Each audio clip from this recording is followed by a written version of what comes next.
So hopefully you already saw the 5 things I hate about my Lamborghini Gallardo.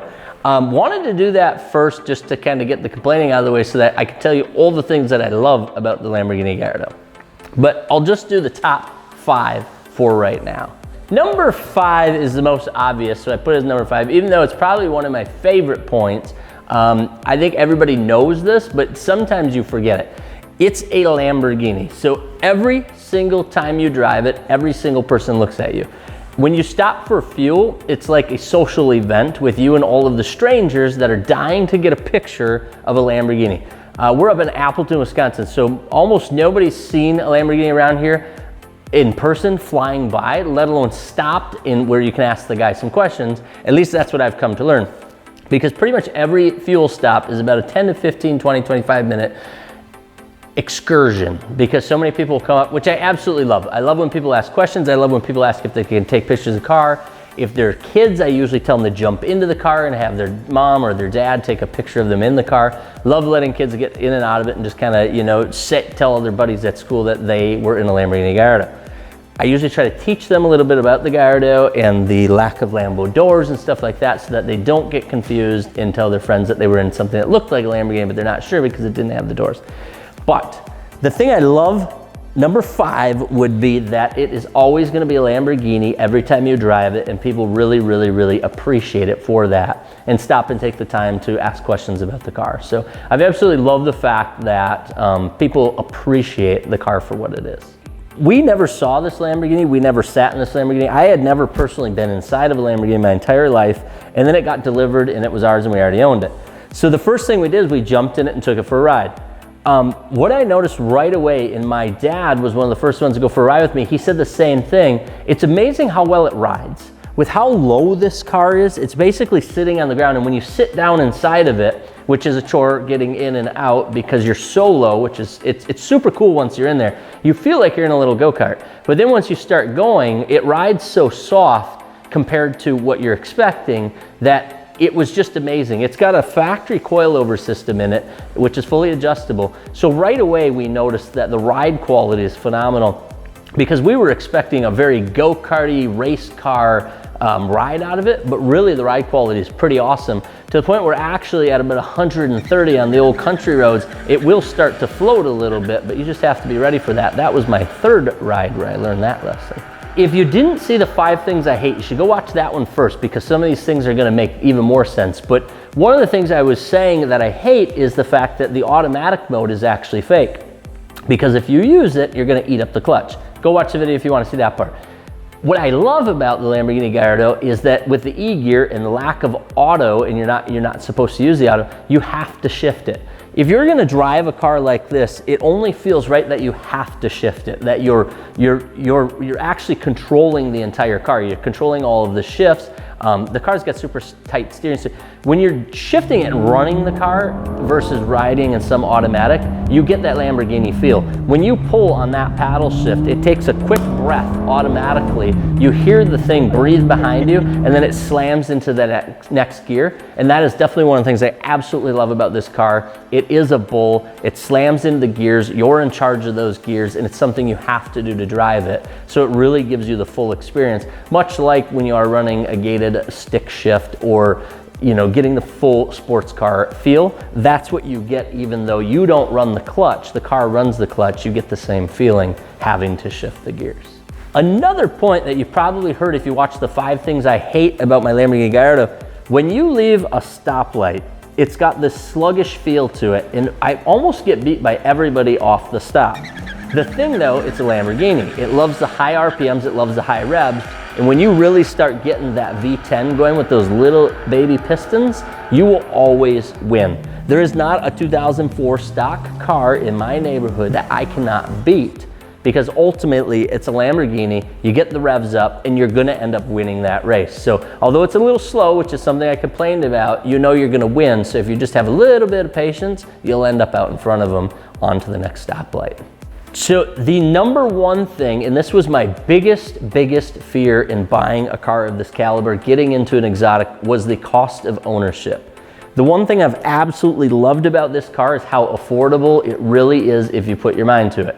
So the car from the dealership was $95,000. They allowed us to take that over 10 years. The interest rate was a little high, but it was nothing to really balk at.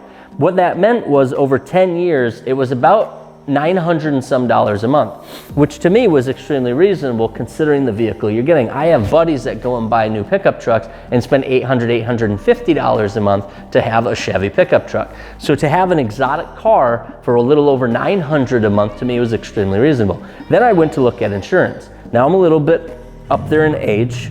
I'm not even 40 yet, so I'm still super young. But this car for me to insure is right around $100 a month during the months that I'm driving it. When I'm not driving it, it's only $25.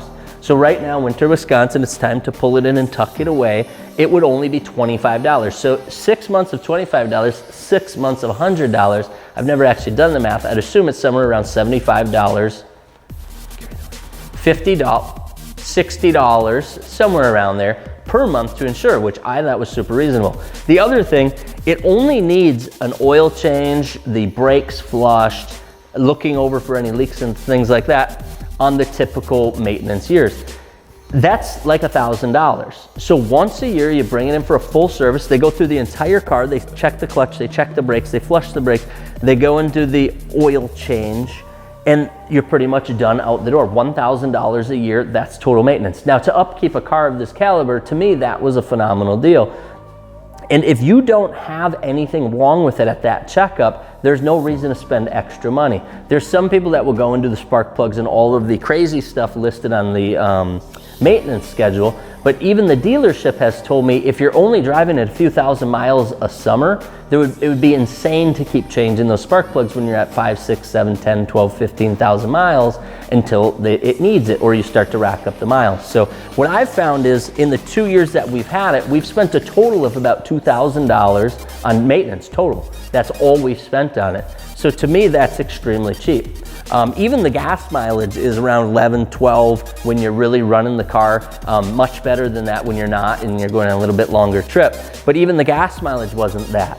Now these cars, one thing people don't know is every 600 to 700 miles, it eats about a quart of synthetic oil. So you've got to stay on the oil, but at 10 bucks, you put a quart in it every 600 miles.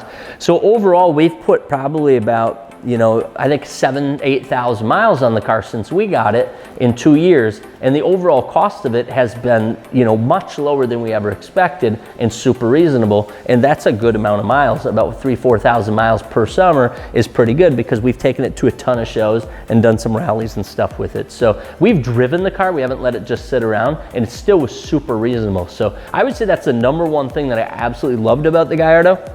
As we now transition, it actually leaves here in a couple days and heads to Dallas because we're swapping it out for the Aventador. My hope, and I've got faith, got my fingers crossed, the Aventador can be similar in ownership. Now, of course, it's a much more pricey car up front, so the monthly payment, if you were to do monthly payments on it, are gonna be, quite a bit more, triple, of course. But I'm hoping that the maintenance is right there in the same ballpark. I've actually got an email out to our service shop here locally that will service the Aventador to kind of get that breakdown. But so hopefully you guys like the 5 things I love and the 5 things I hate about my Lamborghini Gallardo. Really just wanted to share with you right before we trade the car in for the Aventador and kind of run through the things that we love and hate. It's been a phenomenal experience, phenomenal car. Highly recommend anybody considering getting one to get one. It's been an absolute blast. And once we get the Aventador here, get them swapped out, we'll get you a 5 things I hate, 5 things I love, probably in a few months here when it becomes summer again, and let you know what we think about the Aventador. Hopefully you enjoyed the Lamborghini Gallardo video. Remember to add your car to the fitmentinc.com gallery. Peace.